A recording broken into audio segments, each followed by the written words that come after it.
the United States and Dr. Biden.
Joe, that started our day off right, didn't it?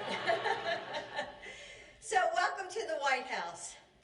Several years ago, a student of mine came running into my classroom and breathlessly said that she had seen me on TV. She had said, Mom, that's my English teacher.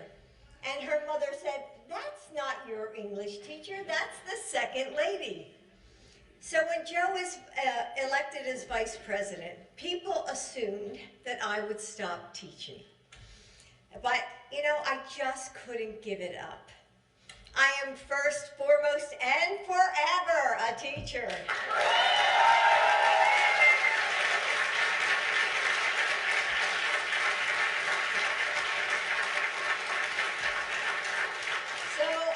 I did both, the White House and teaching. In the morning, I'd stand in front of my community college students for the...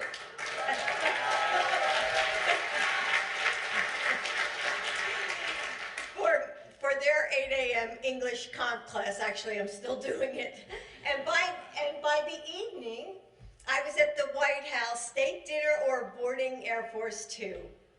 Then one day in 2010, some White House advisors were trying to figure out and determine, you know, who could highlight the role of community colleges in our economy. Then someone had this revelation, you know, so, wait, doesn't the second lady work at a community college? So this might be surprising, but I think I had gotten so good at stitching the two worlds together and sort of hiding the seams that I never considered using my experience to become an advocate. But I said yes.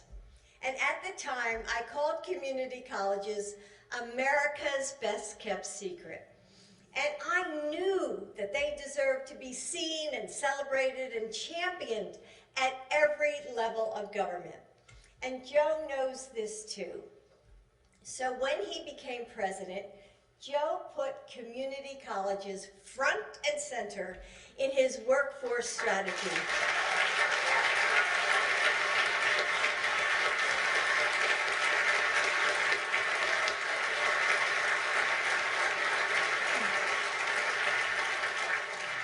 From day one as First Lady, I knew that community colleges would be a priority for me.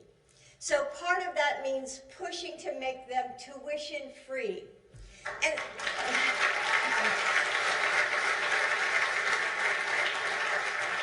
so I've been so proud to work alongside dedicated leaders like my friend Martha Cantor,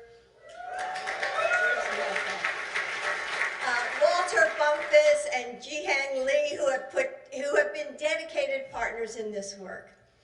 So today, less than a decade after we launched the effort to make community colleges free, 34 states plus Washington, D.C. and counting offer tuition-free community college and job training programs.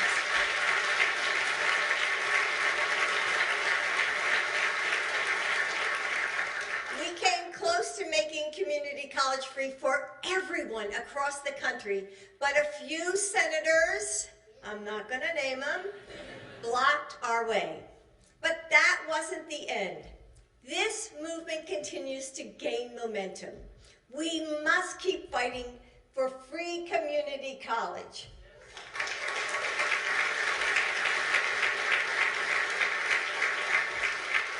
As First Lady, I've also focused on strengthening the pathways between classrooms and careers. Nearly, and you probably all know this, but nearly 60% of graduating high school students don't go directly to a 4-year degree. We know that. 6 out of every 10 students. Some will start working. Some will go to community college or technical colleges. Some won't even know what they want to do next. So we continue to keep transforming education to bridge the gap between what students learn and the careers that they can enter. We've had amazing partners in high schools across the country and in advocates like Becky Pringle and Randy Weingarten.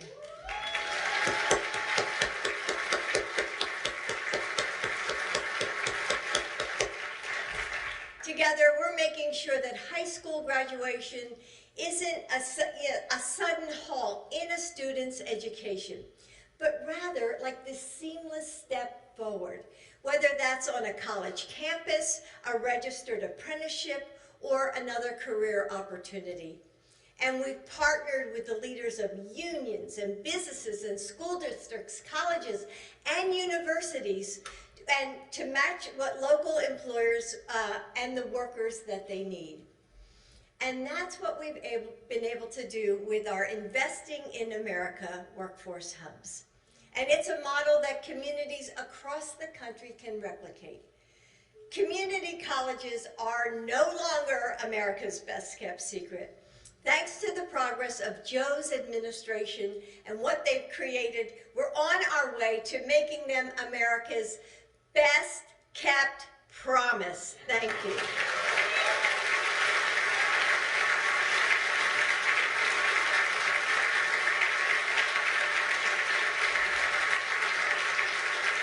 But there's more ground to cover, and it will take all of us to get there. If we work together, we can build a future where more high school students will graduate with credits and skills that they can apply to their future careers. Where community college is free for every student in every state of America. And where all students have a clear pathway to jobs that pay well right in the communities where they grew up. This semester is coming to a close. My students are starting to write their last assignments, and they're signing up for new classes, or some are going to graduate. Joe and I are also preparing for what's coming next.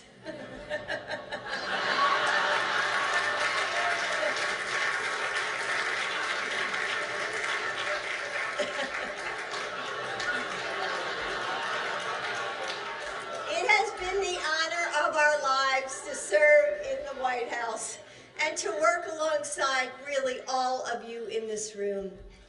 So as you keep pushing forward to make our country shine with opportunity, know that you will always have a partner in us. And now I'd like to introduce a longtime champion of our nation's students. Not only has Joe always supported my career as an educator, but as president, he wakes up every day with a mission to lift up all Americans through the endless possibility of education. Please welcome your president, my husband and hero, Joe Biden.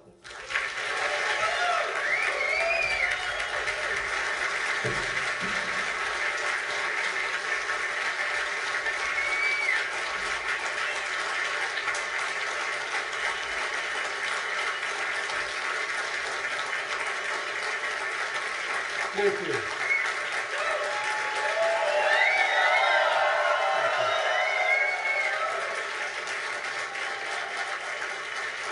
Thank you, thank you, thank you. Thank all of you, please. I'm Joe Biden. I'm Joe Biden's husband. And you can see she doesn't have any strong notions or ideas. You know, teaching is not what Jill does. It's who she is. And I mean that, like many of you teachers. It's just built in her DNA.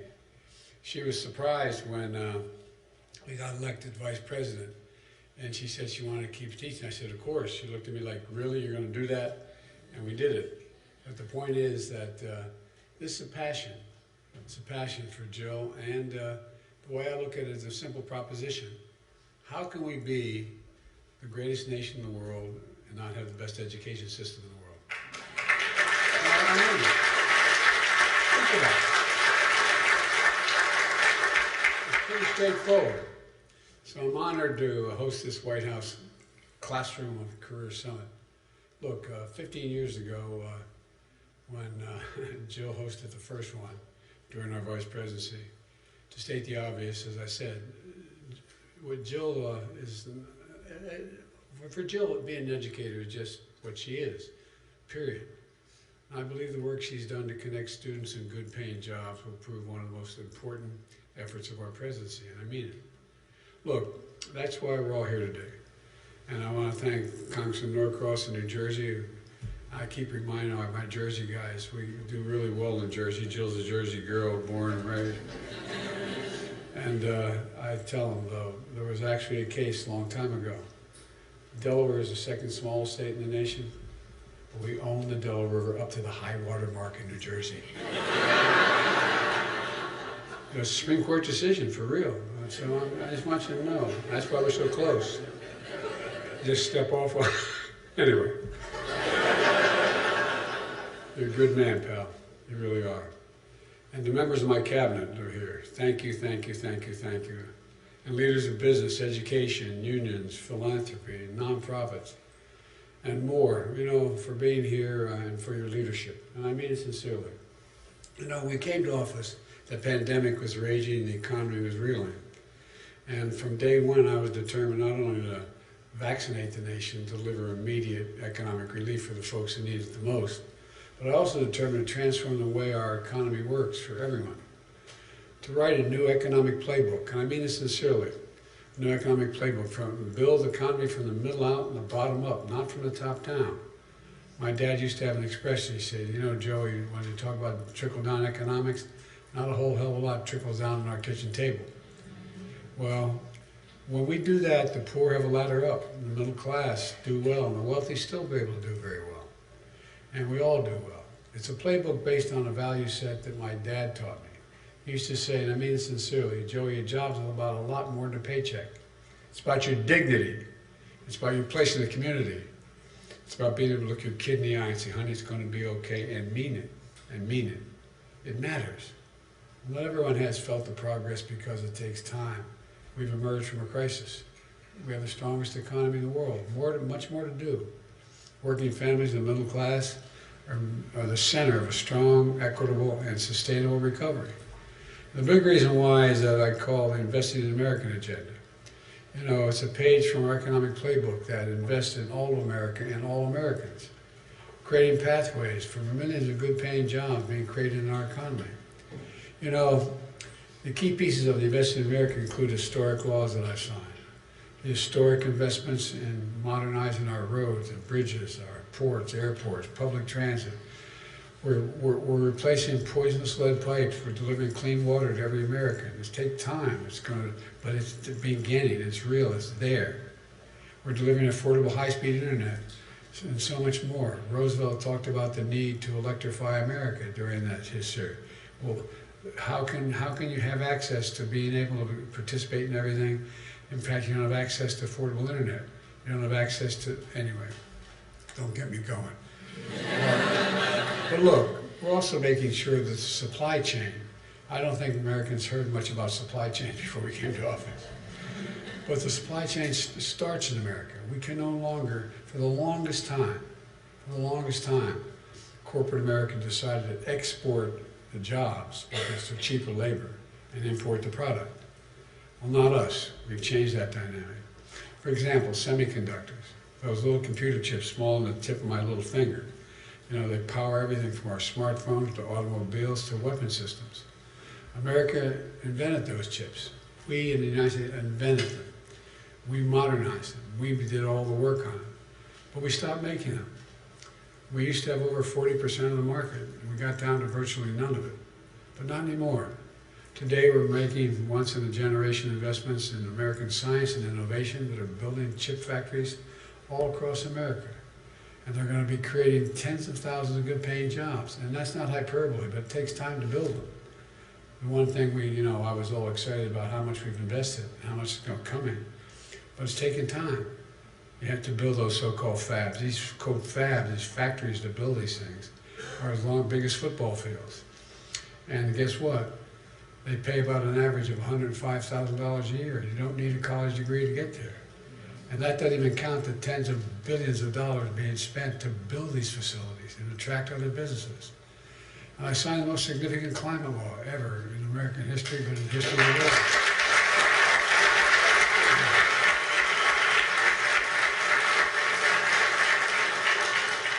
Congress will tell you we were told we couldn't get it done, but we got it done. We got it done. And it's leading us into a clean energy future with even more good-paying clean energy jobs than American workers. As a result of these laws and other things we've done, I won't take all your time, but the key actions, the end result is we've created, in the 4 years we've been, almost 4 years we've been here, we've created 16 million new jobs, brand new jobs, since I took office.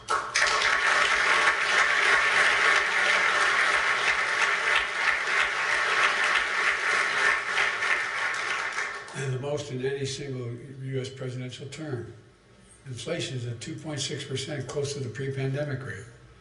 Unemployment is down to 4.1%, longest stretch for a long, long time that low.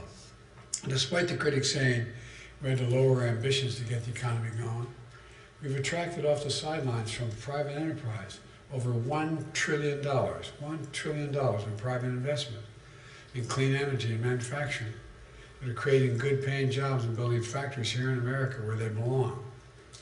And all this historic investment is happening in every part of the country. Remember my call saying I'm a president for all Americans, no matter who they voted for. Well, keeping that commitment, the majority of the investments are actually in red states, not blue states, because they got hurt the most by the policies early on. All those factories shutting down. How many times did you come from places where you had Mom and my grandpapa and grandmom worked in that factory. My mom and dad worked there. But I got to move, Mom, because there's no job. The factory's gone. I got hurt very badly. It takes away the soul of a community. We're making sure these Americans have access to good-paying jobs that are being created. Buy America has been the law of the land since the 30s, which hardly anybody knew, hardly anybody paid attention to. When Franklin Roosevelt was trying to make it fair for unions to be able to organize so the business couldn't just crush them because they started. There was a provision in the law in the early 30s that said when a president is authorized by Congress to spend money on a project, he has to do two things. He has to use that money to hire American workers, and he has to use American products. Well, this administration, past administrations failed to do that. Like I said, so much was exported overseas. Well, not on my watch. My administration buys American. We're making sure the federal projects we're building, roads, bridges, highways, and more are getting made with American products, built by American workers, and creating good-paying American jobs. Jobs that don't require a 4-year college degree. Jobs you can raise a family on. In fact, my administration is requiring many of these kinds of projects to pay what a union wage called the Davis-Bacon prevailing wage. We're expanding registered apprenticeships, resulting in hiring more than 1 million apprentices since we've come to office. Remember, business came along and said, we'll do the apprenticeships. You're right. Well, guess what? They're not. A lot of folks don't realize that an apprenticeship is like earning a college degree. You spend up to 4 or 5 years training while you get paid while you're doing it to learn the trade, to lead to a good paying job, like going to school before you can be registered in that particular expertise. They're among the best workers in the world. Today, I'm proud to announce that for the first time ever, the number of women in apprenticeships has reached 100,000.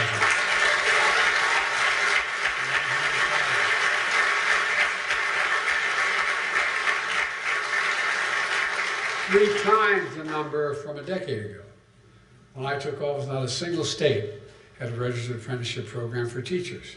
Today, 46 states plus Puerto Rico and DC have launched registered apprenticeship programs for teachers.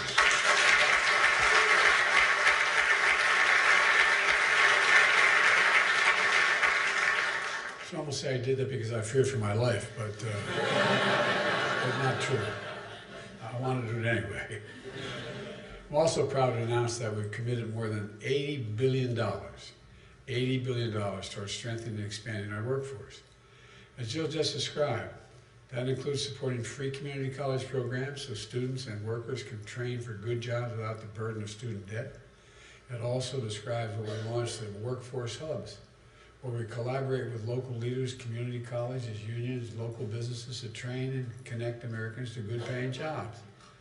And it's good for students and workers. It grows the economy for everyone. I know I'm listed as the most pro-union president in American history. I'm very proud of that. But guess what?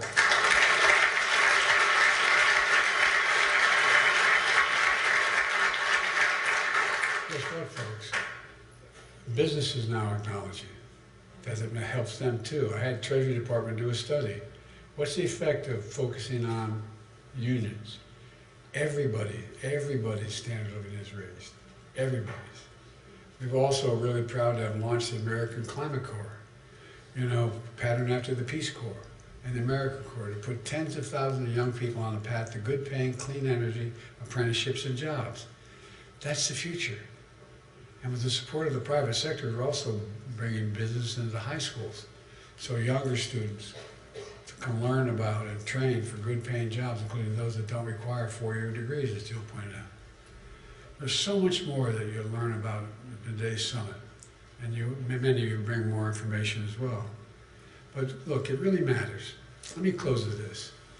You heard Jill speak about incredible students. Well, join us today is another American worker who embodies an incredible character that we see all over the country. Maurice Bogart. Maurice, I'm going to ask you to come up here in a second. Father of two young children, one of whom I work for. He's going to actually come up.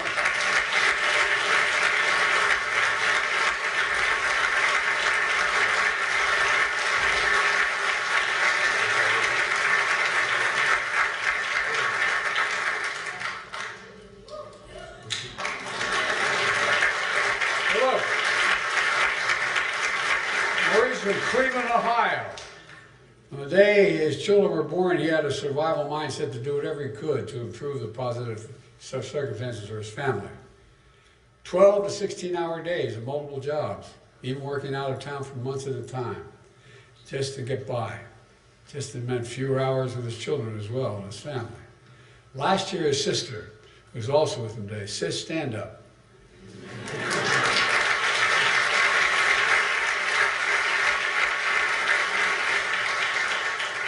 Every man like me needs a strong sister, and I have one, thank God. We sent him to a link to about a pre-apprenticeship program where you learn a trade, funded by the American Rescue Plan that I signed into law as soon as I came to office. Well, Maurice signed up, and within hours he had an appointment. He soon started a 4-week training program to connect him with his local IBEW, the International Brotherhood of Electrical Workers. Today, he's on his way to becoming a journeyman electrician, working